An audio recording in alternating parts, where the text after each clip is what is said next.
What's up YouTube, welcome back to another video on my channel Skotrix, and today as you can see we are back on NBA 2K20, and in this video I'm going to be telling you all the 6 most underrated badges in the game. Now before I get into the video I just want to say these aren't the rarest badges in the game. I know people use these badges, I just think that they're underrated. So don't go in the comments saying, oh I always see people use this badge or that badge. I get it, they're not the most rare badges in the game, they're just the most underrated in my opinion, and your opinion may differ. Let me know in the comments if you disagree, but just know, not the rarest, the most underrated. Alright, so with all that out of the way, let's get into the video right here. The first badge I have on my list is Slithery Finisher. I know a lot of people use this badge, but I still think it's really underrated. I think the only finishing badges that could really be considered better than Slithery Finisher would be Fancy Footwork and maybe Contact Finisher. But other than that, in my opinion, Slithery Finisher is probably the third best finishing badge in the game. I use it on my Giannis Antetokounmpo build, and it just goes crazy. You can get around people for layups, you can do dunks in different ways that you can't do it without the badge. If you pair this badge with Contact Finisher, you're going to get dunk animations where you do contact dunks, kind of like half going around the person, half going into them.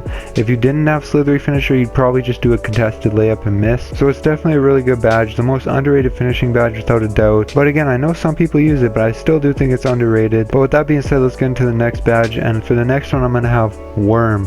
Now this one is one that I hardly ever see people equipping, but trust me, just putting this badge on bronze, if you're a power forward or a center or even a small forward, it's going to do a lot for you to have Worm on bronze. And if you have 30 defense badges or 20 plus defense badges, you might even want to put it higher. You don't even have to do anything for this badge to activate, and when I say that I mean you don't have to push any buttons or anything.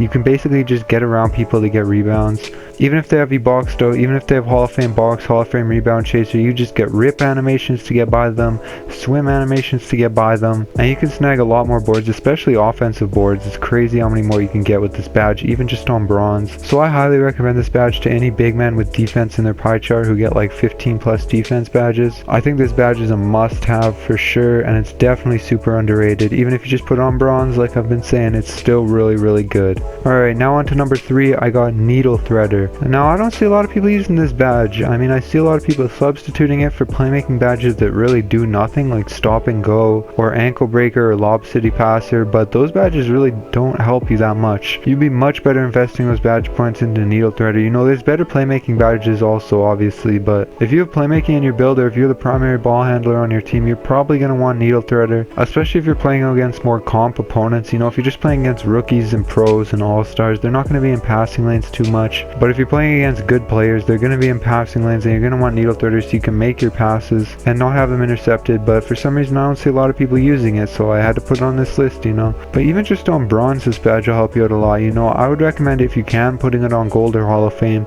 but if you can't, that's fine, just put it on bronze. You can get through a lot of passing lanes with it. It works really well. So if you have enough playmaking badges, definitely equip this badge. It helps out a lot. Really the only badges I would recommend over it for playmaking would be Quick First Step, Handles for Days, and Unpluckable, and then maybe Dimer or Floor General, depends on your play style, but Needle Threader's definitely up there with those badges, so keep that in mind next time you're equipping your playmaking badges. Alright, now going on to number 4, I got another playmaking badge for y'all, and that's going to be Flashy Passer.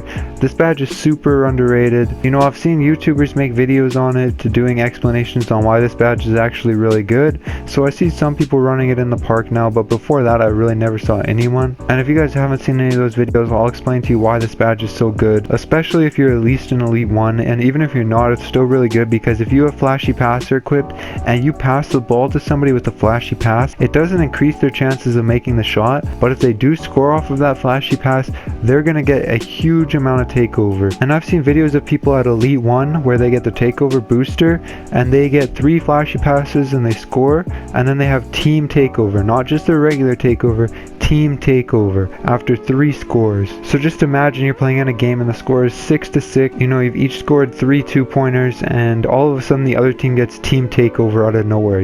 That would be just like, I don't even know what I would do if I was playing against that and that happened. But even if you're not elite and you don't have the takeover booster, I would say it's maybe like 5 or 6 passes to get team takeover, and you can get your teammates their regular takeover in probably about 3. plus the other plays that's going on, like they can maybe get a steal or a block or an assist or something.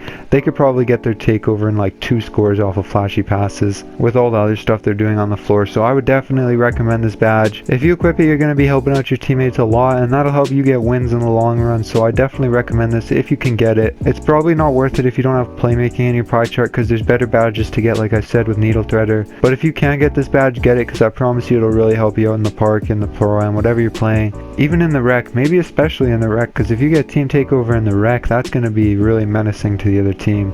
But now I'm going to be going on to number 5, and this is going to be a shooting badge. I got catch and shoot, and I know what you're probably thinking, you know, lots of people run catch and shoot, but listen, I said this is not the most rare badges, it's the most underrated badges. And catch and shoot is definitely the most underrated shooting badge. You know, even if you're the point guard, you're going to want this badge either on silver or on Hall of Fame if you can get it. And if you're like a shooting center, a rebounding wing, a shooting power forward, or even you're playing like the 2 guard in a park or a pro-am team and you're a shooter, you're going to want this badge on probably Hall of Fame, like I said.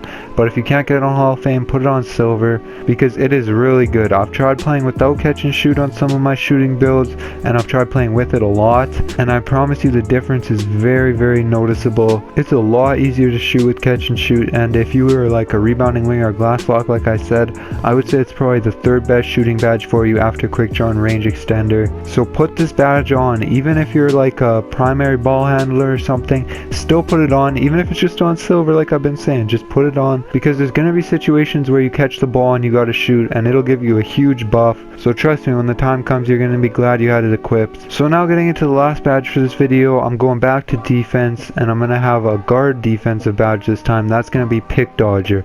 Now I see a lot of players, especially newer players, trying to run the park without pick dodger, and that's a huge mistake. Other than clamps and intimidator, pick dodger is probably the best badge, definitely the best badge. It's better than pickpocket. I love interceptor, it's one of my favorite badges, but I think pick dodger is more important for guards.